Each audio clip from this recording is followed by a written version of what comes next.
اعوذ باللہ السمیع العلیم من الشیطان اللعین الرجیم بسم اللہ الرحمن الرحیم اللہم صلی علی محمد وآل محمد وعجل فرجہم۔ جہان علم سٹی آف نالج اکیڈمی سے آپ کی بیبی جان آپ سے مخاطب ہیں۔ السلام علیکم ورحمۃ اللہ وبرکاتہ۔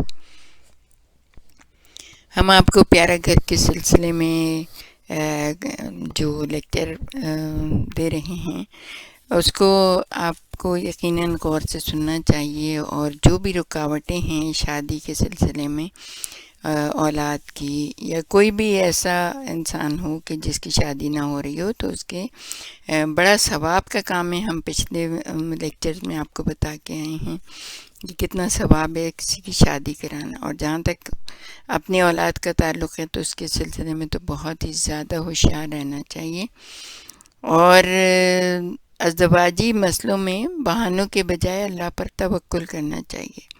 ان بہانوں کو دل سے نکال پھینکیں جو ہم نے آپ کو پچھلی ویڈیو میں بتائیں۔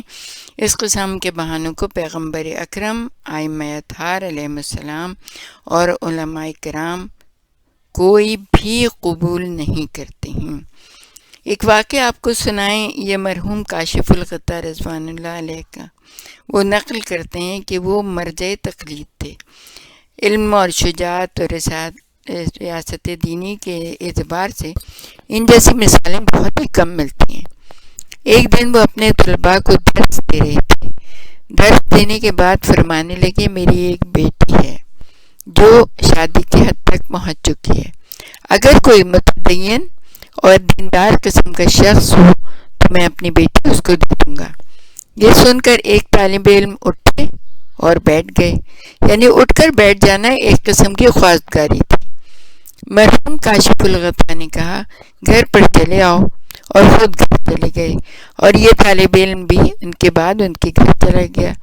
مرحوم کاشف الغطا بھی اس طالب علم کو جانتے تھے جو ایک متدین اور ایک فاضل طالب علم تھا، ایک ایسا طالب علم جو اسلامی اخلاق سے آراستہ تھا، لیکن اس کے پاس مال و دولت کچھ بھی نہیں تھا۔ کاشف الغطا نے بیٹی سے کہا، تمہارے لیے ایک ایسا شوہر مل گیا ہے جو صرف دو چیزیں رکھتا ہے، ایک علم ہے اور اخلاق، باقی چیزیں اس کے پاس نہیں ہیں۔ کیا تم اس کے ساتھ شادی کرنے کے لیے تیار ہو؟ اب آپ دیکھیں، بیٹی سے پوچھنا ضرور ہوتا ہے۔ یہ اسلام نے اجازت دی ہے آپ کو، اور بیٹی کو بھی اجازت دی ہے کہ اگر وہ پسند کرے تو وہ ضرور شادی کرے۔ بیٹی نے کہا، میرا اختیار آپ کے ہاتھ میں ہے۔ کاشف الغطا نے اسی وقت نکاح پڑھایا اور اپنے مکان میں ایک کمرہ ان کے لیے خالی کر دیا، اور بیٹی کو شوہر کے ساتھ رخصت کر دیا۔ قبل از اذان صبح مرحوم کاشف الغطا جب نماز شب کے لیے اٹھے تو ان کے دروازے پر آواز دی، پانی گرم کیا ہے، کیونکہ اس وقت گھروں میں حمام نہیں ہوتے تھے۔ دوسرے کمرے کے دروازے پر پانی رکھایا ہوں، جاؤ اور نماز پڑھو۔ انہوں نے نماز شب بھی پڑھی اور نماز صبح بھی پڑھی۔ اگر ہم کاشف الغطا کی کہانی سنائیں تو پھر یہیں پر ختم نہیں ہوتی۔ سورہ عنکبوت کی وہ آیت یاد آ گئی ہے جس میں پروردگار عالم ارشاد فرما رہا ہے، جن لوگوں نے ہماری راہ میں جہاد کیا انہیں ہم ضرور اپنی راہوں کی ہدایت کریں گے۔ وہ لوگ جو اللہ کے لیے کام کریں، ان کے لیے اللہ تعالیٰ نے قرآن میں وعدہ کیا ہے کہ میں ان کی مدد ضرور کروں گا۔ کاشف الغطا مرحوم کا داماد شیخ محمد تقی مسجد شاہی میں گیا۔ یہ شخص علم کے اعتبار سے اتنے عروج پر پہنچا کہ معلم پر ایک حاشیہ لکھ دیا جو 300 بلکہ 400 سال پہلے لکھی جا سکی ہے، 300-400 سال پہلے لکھی جا چکی ہے، لیکن پھر بھی آج تک اصول کے اعتبار سے زندہ ہے۔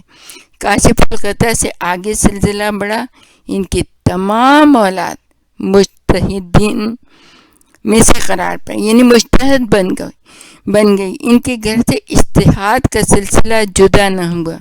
اتنے با اخلاق اور دیندار اولادیں تھیں کہ زمانے میں تمام علماء اصفہان ان کے سامنے سروں کو جھکاتے تھے.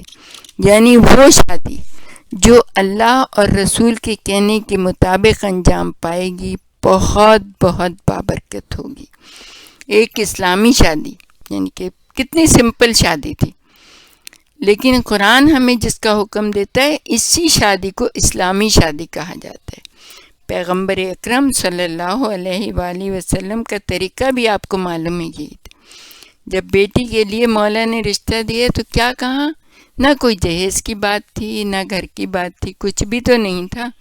کہا کہ اے علی تمہارے پاس مہر میں دینے کے لیے کیا ہے؟ تو مولا کائنات نے کہا کہ ایک زرہ ہے، ایک تلوار ہے اور ایک گھوڑا ہے. کہا گھوڑا تو تمہارے لیے بہت ضروری ہے سواری کے لیے، تلوار بھی مجاہد کے لیے ضروری ہے. ہاں زرہ تمہارے لیے کسی کام کی نہیں ہے، اللہ تمہاری حفاظت کرے. یہ یقین کامل آپ دیکھیے کہ اللہ تمہاری حفاظت کرے گا، بس زرہ کو بیچ دو. بس زرہ کو بیچا، جو پیسے آئے لا کے سرور کائنات کے ہاتھ میں دے دیے. اور کیسا زبردست جہیز اور کیسی زبردست شادی کہ آج تک اس شادی کا بھی تذکرہ ہے، ان نسلوں کا بھی تذکرہ ہے، اور قیامت تک یہ نسل پروردگار عالم اس کو جاری و ساری رکھے گا. انشاءاللہ امام کا ظہور ہوگا، اور جو اتنے سمپل طریقے سے شادی کریں گے اللہ بھی خوش، رسول بھی خوش، امام بھی خوش. اور ہو سکتا ہے کہ آپ جب اللہ کے لیے اور اس کے رسول کے لیے اور اہل بیت کی خوشی کے لیے شادی کریں تو امام زمانہ آپ کے یہاں شادی میں شریک ہوں. اور جس شادی میں امام زمانہ کی شرکت ہوگی یقیناً وہ دولہا اور دلہن اور وہ گھرانہ جو ہے نا بے انتہا بہترین طریقے سے اپنی زندگی گزارے گا. ان کے اولاد صالح ہوں گی، اور ہو سکتا ہے کہ وہ امام کے پسندیدہ لوگوں میں شمار ہو جائیں. تو مجتہد کرام کا بھی یہی طریقہ تھا. علامہ مجلسی جس طرح علمی اعتبار سے ایک بلند مقام کے مالک تھے، اسی طرح مالی اعتبار سے بھی بہت قوی تھے. اگر علامہ مجلسی علیہ الرحمہ کا مقام معلوم کرنے کے لیے صرف ان کی کتاب بحار الانوار دیکھی جائے تو کافی ہے. ہم کہہ سکتے ہیں کہ آج تک کوئی پیدا نہیں ہوا یا بہت کم لوگ پیدا ہوئے. علامہ مجلسی کی ایک بیٹی تھی اور ماشاء اللہ علمی اعتبار سے فاضلہ تھی، مجتہدہ تھی، اور حسن و جمال کے اعتبار سے بھی بہت اونچے درجے پر تھیں. حسب و نسب کے اعتبار سے دیکھا جائے تو اپنے زمانے میں ایک نمونہ تھی، لیکن ایک طالب علم جو قابلیت کے اعتبار سے اس پائے کا نہیں تھا. علامہ مجلسی نے اپنی مجتہدہ بیٹی کو اس سید صالح مازندرانی سے شادی کی جس کی کوئی شہرت نہیں تھی. مالی اعتبار سے دیکھیں تو اس کے پاس کچھ بھی نہیں تھا، لیکن ایک دیندار، صاحب اخلاق اور دینی طالب علم تھا. علامہ مجلسی نے بیٹی اس کے اخلاق کی وجہ سے دی، بیٹی اس کے دین کی بنا پر دی، اور بیٹی بھی کوئی معمولی بیٹی نہیں تھی. ان کے بارے میں نقل کیا گیا ہے کہ داماد کمرے میں آیا اور مطالعہ کرنے لگا. ایک مرتبہ وہ کسی مسئلے میں پھنس گیا، پریشان ہو گیا، تو بیوی نے اس کے مسئلے کو حل کر دیا. آپ یہ خیال نہ کریں کہ وہ کوئی معمولی بیٹی تھی، نہیں، بلکہ وہ ایک قابل اور دیندار لڑکی تھی. پھر علامہ نے اس شخص کو کیوں قبول کیا؟ اس لیے کیا کہ علامہ بہانہ گیر نہ تھے.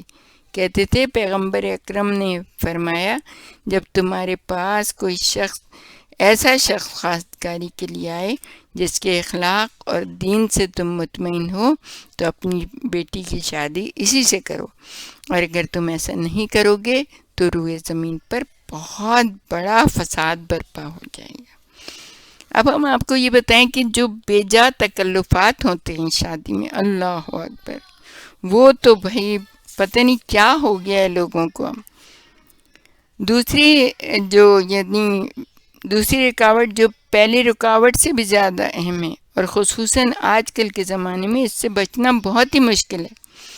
پہلے زمانے میں دلہن کے ساتھ ایک قرآن ہوتا تھا، پھر آہستہ آہستہ آئینہ اور سمادان کا اضافہ ہو گیا، اور اب تو نہ جانے مسئلے کتنے زیادہ بڑھ گئے ہیں کہ جب تک بہت زیادہ زیور نہ ہو،